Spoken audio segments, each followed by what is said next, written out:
नमस्कार। आकाशवाणी जयपुर अजमेर से प्रस्तुत हैं प्रादेशिक समाचार।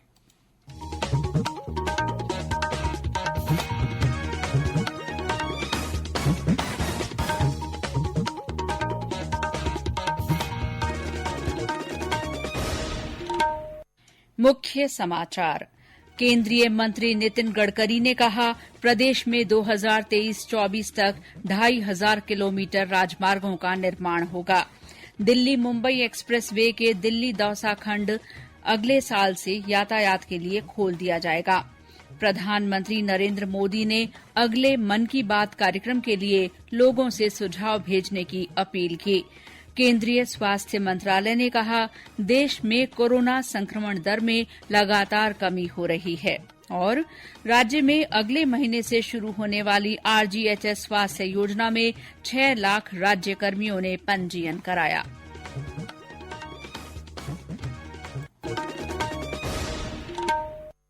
समाचारों के साथ मैं शीला चावला। देश भर में 18 साल से अधिक आयु वर्ग के लिए सरकारी केंद्रों में निःशुल्क कोविड टीकाकरण अभियान जारी है। युवाओं से आग्रह है कि टीका जरूर लगवाएं और अन्य लोगों को भी इसके लिए प्रोत्साहित करें। जब तक आवश्यक न हो, घर से बाहर न निकलें और सुरक्षा के 3 सरल उपायों का पालन करें। मास्क लगाएं, 2 गज की सुरक्षित दूरी बनाए रखें, हाथ और चेहरा साफ रखें। और अब समाचार विस्तार से। केंद्र सरकार राजस्थान में वर्ष 2023-24 तक 2500 किलोमीटर राजमार्गों का निर्माण करवाएगी। प्रदेश में आज दिल्ली मुंबई ग्रीनफील्ड एक्सप्रेसवे के निर्माण कार्यों का जायजा लेने आए केंद्रीय सड़क परिवहन और राजमार्ग मंत्री नितिन गडकरी ने मीडिया से बातचीत में ये जानकारी दी। उन्होंने बताया कि इस कार्य पर 30,000 करोड़ रुपए खर्च किए जाएंगे। श्री गडकरी ने दौसा जिले के धनावड़ और बूंदी के लाखेरी बिशनपुरा में दिल्ली मुंबई एक्सप्रेसवे के कार्यों का निरीक्षण किया। उन्होंने बताया कि ये एक्सप्रेसवे विश्व का सबसे बड़ा एक्सप्रेसवे होगा। राजस्थान में इसका 374 किलोमीटर हिस्सा गुजरेगा, जिस पर 16,600 करोड़ रुपए खर्च होंगे। उन्होंने बताया कि दिल्ली से दौसा तक 180 किलोमीटर हाईवे का काम अगले साल तक पूरा हो जाएगा। दौसा के पास इंटरचेंज के माध्यम से एक्सप्रेसवे को आगरा और जयपुर हाईवे से जोड़ा जाएगा। इसके अलावा बांदीकुई से जयपुर के लिए एक अतिरिक्त स्पर रोड बनाई जाएगी, जो जयपुर को एक्सप्रेसवे से जोड़ेगी। जयपुर का रिंग रोड को ये जुड़ जाएगा। इसमें दिल्ली से जयपुर ये प्रवास केवल 2 घंटे में होगा। दिल्ली से जयपुर मेरठ सतना की इलेक्ट्रिक हाईवे बना है। श्री गडकरी ने कहा कि ये प्रगति और विकास का मार्ग है और इस एक्सप्रेसवे के निर्माण के बाद राजस्थान के विकास को नई गति मिलेगी। उन्होंने कहा कि इससे पर्यटन को बढ़ावा मिलेगा, किसान संपन्न होंगे और औद्योगिक विकास की गति तेज होगी। लाखेरी के पास निर्माण कार्य के निरीक्षण के दौरान पत्रकारों को संबोधित करते हुए श्री गडकरी ने कहा कि हाईवे निर्माण में पर्यावरण संरक्षण का विशेष ध्यान रखा गया है। उन्होंने कहा कि एक्सप्रेस वे पर सफर को आरामदायक बनाने के लिए विभिन्न सुविधाएं विकसित की जाएंगी। मुकुंदरा हिल्स टाइगर रिजर्व में 4 किलोमीटर लंबा 8 लेन सुरंग मार्ग बनाया जाएगा, जिसको जानवरों को किसी तरह की परेशानी नहीं होगी। रोड के ऊपर में पहाड़ है और यहाँ पूरा ऊपर से प्राणी जाएंगे और नीचे से रोड जाएंगे। तो इसके अलावा एक्सप्रेस वे में चलने वालों के लिए राजस्थान में 28 स्थानों पर base side amenities and petrol pump, LNG, CNG, ethanol ये सब मिलेगा।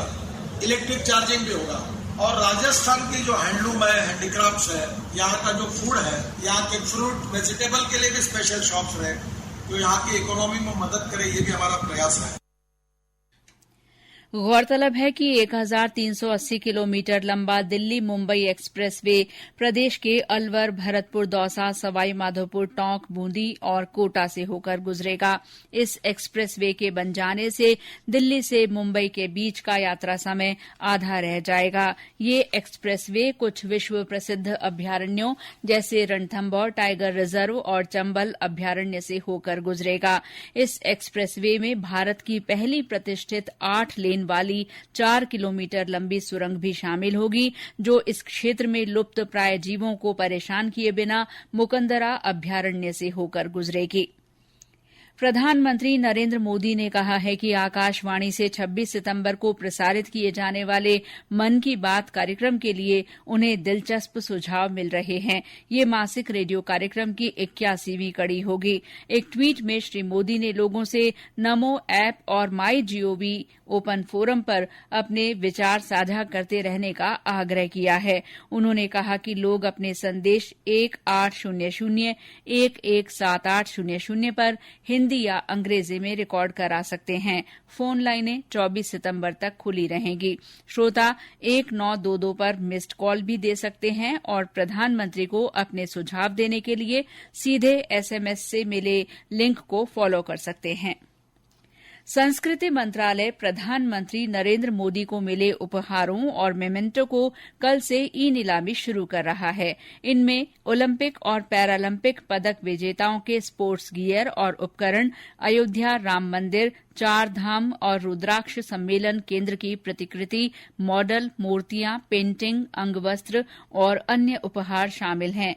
वेबसाइट pmmementos.gov.in के जरिए कोई भी व्यक्ति या संगठन ई नीलामी में भाग ले सकता है। नीलामी 7 अक्टूबर तक चलेगी। नीलामी से प्राप्त धन का उपयोग गंगा के संरक्षण और पुनरुद्धार के उद्देश्य से चलाए जा रहे नमामि गंगे मिशन में किया जाएगा। ये समाचार आकाशवाणी जयपुर अजमेर से प्रसारित किए जा रहे हैं। प्रादेशिक समाचार बुलेटिन आप हमारे ट्विटर हैंडल @AIRnews_जयपुर, फेसबुक पर AIR न्यूज राजस्थान और यूट्यूब पर राजस्थान AIR न्यूज पर भी सुन सकते हैं। समाचारों में आगे बढ़ने से पहले कोरोना जागरूकता संदेश। चलो मिलकर एक शुरुआत करें, चलो एक फैसला आज करें, मास्क नहीं तो टोकेंगे, कोरोना को रोकेंगे, चलो एक इरादा करते हैं, चलो कुछ वादा करते हैं, मास्क नहीं तो टोकेंगे, कोरोना को रोकेंगे। समाचारों में आपका फिर स्वागत है। केंद्रीय स्वास्थ्य सचिव राजेश भूषण ने कहा है कि देश में कोरोना संक्रमण दर में लगातार कमी आ रही है। पिछले 11 सप्ताह से ये दर 3% से नीचे बनी हुई है। आज नई दिल्ली में पत्रकारों से बातचीत में श्री राजेश भूषण ने बताया कि 64 जिलों में अभी भी संक्रमण दर 5% से अधिक है, जो चिंता का विषय है। देश में pressure swing oxygen plant PSA की जानकारी देते हुए केंद्रीय स्वास्थ्य सचिव ने बताया कि देश में कुल 3,631 पीएसए प्लांट शुरू किए जा रहे हैं। इससे 4,500 मीट्रिक टन से अधिक मेडिकल ऑक्सीजन उपलब्ध हो सकेगी। देश में अब तक 76 करोड़ 57 लाख से अधिक कोविड टीके लगाए गए हैं। स्वास्थ्य मंत्रालय ने बताया है कि कल 64,51,000 टीके लगाए गए। इस बीच कोविड से स्वस्थ होने की दर 97.64% हो गई है। पिछले 24 घंटों में 30,570 नए कोविड मामले सामने आए हैं। जयपुर जिले में आज कोविड के एक मामले की पुष्टि हुई है। प्रदेश में कल कई स्थानों पर कोविड टीकाकरण महाअभियान आयोजित होगा।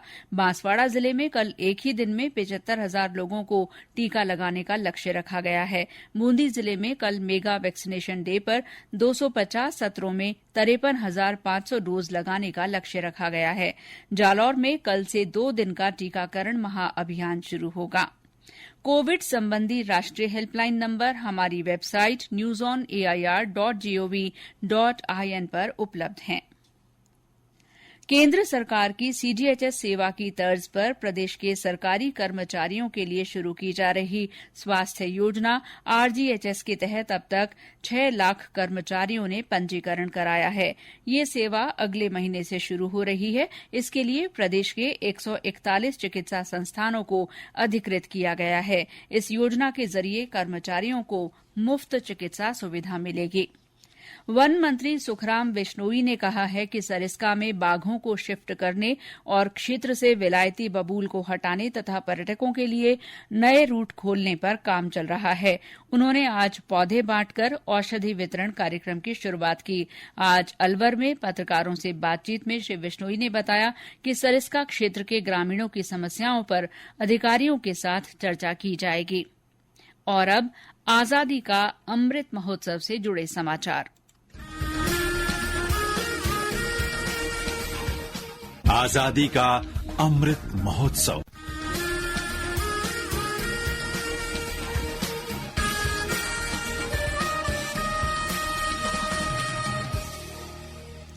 सवाईमाधोपुर में आजादी का अमृत महोत्सव के अंतर्गत नेहरू युवा केंद्र की ओर से फिट इंडिया फ्रीडम रन का आयोजन किया गया। इसमें बड़ी संख्या में युवाओं ने भाग लिया। इस मौके पर एनसीसी के दलों को फिट रहने की शपथ दिलाई गई। आजादी का अमृत महोत्सव के तहत आकाशवाणी समाचार जयपुर की ओर से शुरू की गई संदेश श्रृंखला में आज प्रस्तुत है नागौर जिले के हमारे श्रोता कैलाश दान सांडू का संदेश। कैलाश दान सांडू, भदौरा, नागौर। आदरणीय देशवासियों, जब राष्ट्र आजाद हुआ था उस समय हमारे सामने अनेक कठिनाइयां थी। उन कठिनाइयों से हम निजात पाते हुए आज यहाँ तक पहुंचे, लेकिन आज भी हम वैचारिक रूप से परिपक्व नहीं हैं। अगर हम वैचारिक रूप से परिपक्व नहीं हैं तो आजादी का कोई मूल्य नहीं है। देश के संवैधानिक मूल्य उनको जानिए, उनके प्रति जागरूक रहिए, उनका पालन कीजिए और दैनिक जीवन में प्रयोग में लाइए। जय हिंद, जय भारत। इस संदेश श्रृंखला में श्रोताओं से देशभक्ति और प्रेरणादायी संदेशों को आमंत्रित कर उन्हें समाचार बुलेटिनों में शामिल किया जाता है। श्रोता हमें अपने संदेश रिकॉर्ड कर हमारे व्हाट्सएप नंबर 9414052368 पर भेज सकते हैं। प्रदेश भर में आज बाबा रामदेव जयंती और तेजा दशमी मनाई जा रही है। जैसलमेर के रामदेवरा में आज सुबह बाबा की समाधि पर अभिषेक और विशेष पूजा अर्चना तथा श्रृंगार किया गया। रामदेवरा में भरने वाला बाबा रामदेव का मेला इस बार कोरोना के चलते स्थगित किया गया है। कोरोना के कारण मंदिर में श्रद्धालुओं को प्रवेश की इजाजत नहीं दी गई। बूंदी में आज तेजा दशमी के अवसर पर तेजाजी मंदिर में श्रद्धालुओं ने दर्शन किए। जिले के तालेड़ा में कोविड की वजह से 4 दिवसीय तेजाजी का मेला निरस्त कर दिया गया।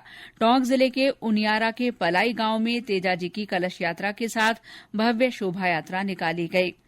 मुख्यमंत्री अशोक गहलोत ने इस मौके पर प्रदेशवासियों को शुभकामनाएं दी हैं। और अब मौसम विभाग ने प्रदेश के दक्षिण पूर्वी हिस्सों में कुछ स्थानों पर आज भारी बारिश की चेतावनी दी है। इस दौरान कहीं कहीं बिजली गिरने की भी आशंका है। विभाग ने भरतपुर, जयपुर, अजमेर, उदयपुर और कोटा संभाग में कई स्थानों पर आज और कल हल्की से मध्यम बारिश की संभावना जताई है। शनिवार को इन संभागों में लगभग सभी जगह बारिश के आसार हैं। इसके अलावा बीकानेर और जोधपुर संभागों में कल और परसों कुछ स्थानों पर हल्की से मध्यम बरसात की संभावना जताई गई है। इस बीच प्रदेश के दक्षिणी हिस्सों में कल की बारिश के बाद बांधों में पानी की आवक बनी हुई है। बांसवाड़ा जिले के सुरवानिया बांध के 2 गेट 2 फुट तक खोलकर पानी की निकासी की जा रही है। माही बांध में जलस्तर बढ़कर 278.8 मीटर हो गया है। अजमेर रेल मंडल में आज से स्वच्छता पखवाड़ा शुरू हुआ। आगामी 2 अक्टूबर तक मनाए जाने वाले स्वच्छता पखवाड़े के दौरान विभिन्न स्टेशनों पर रेलवे परिसर और कार्यालयों में रेल कर्मियों को स्वच्छता की शपथ दिलाई गई। आज स्वच्छता जागरूकता दिवस के रूप में मनाते हुए परिसरों की समग्र सफाई और प्लास्टिक का इस्तेमाल न करने के लिए रेल कर्मियों को प्रेरित किया गया। अखिल भारतीय शुष्क क्षेत्रफल समन्वित अनुसंधान परियोजना के अंतर्गत बीकानेर के स्वामी केशवानंद राजस्थान कृषि विश्वविद्यालय में खजूर अनुसंधान केंद्र पर खजूर के नए बगीचों की स्थापना की शुरूआत आज कुलपति प्रोफेसर आरपी सिंह ने की। नए बगीचों में खजूर की विभिन्न 19 किस्मों के 117 पौधे लगाए जाएंगे। और अंत में मुख्य समाचार एक बार फिर। केंद्रीय मंत्री नितिन गडकरी ने कहा है कि प्रदेश में 2023-24 तक 2500 किलोमीटर राजमार्गों का निर्माण पूरा किया जाएगा। दिल्ली मुंबई एक्सप्रेस वे का दिल्ली दौसा खंड अगले साल से यातायात के लिए खोल दिया जाएगा। प्रधानमंत्री नरेंद्र मोदी ने अगले मन की बात कार्यक्रम के लिए लोगों से सुझाव भेजने का आग्रह किया है। केंद्रीय स्वास्थ्य मंत्रालय ने कहा है कि देश में कोरोना संक्रमण दर में लगातार कमी हो रही है। और राज्य में अगले महीने से शुरू होने वाली आरजीएचएस स्वास्थ्य योजना में 6 लाख राज्य कर्मियों ने पंजीयन कराया है। इसी के साथ प्रादेशिक समाचार बुलेटिन समाप्त हुआ। नमस्कार।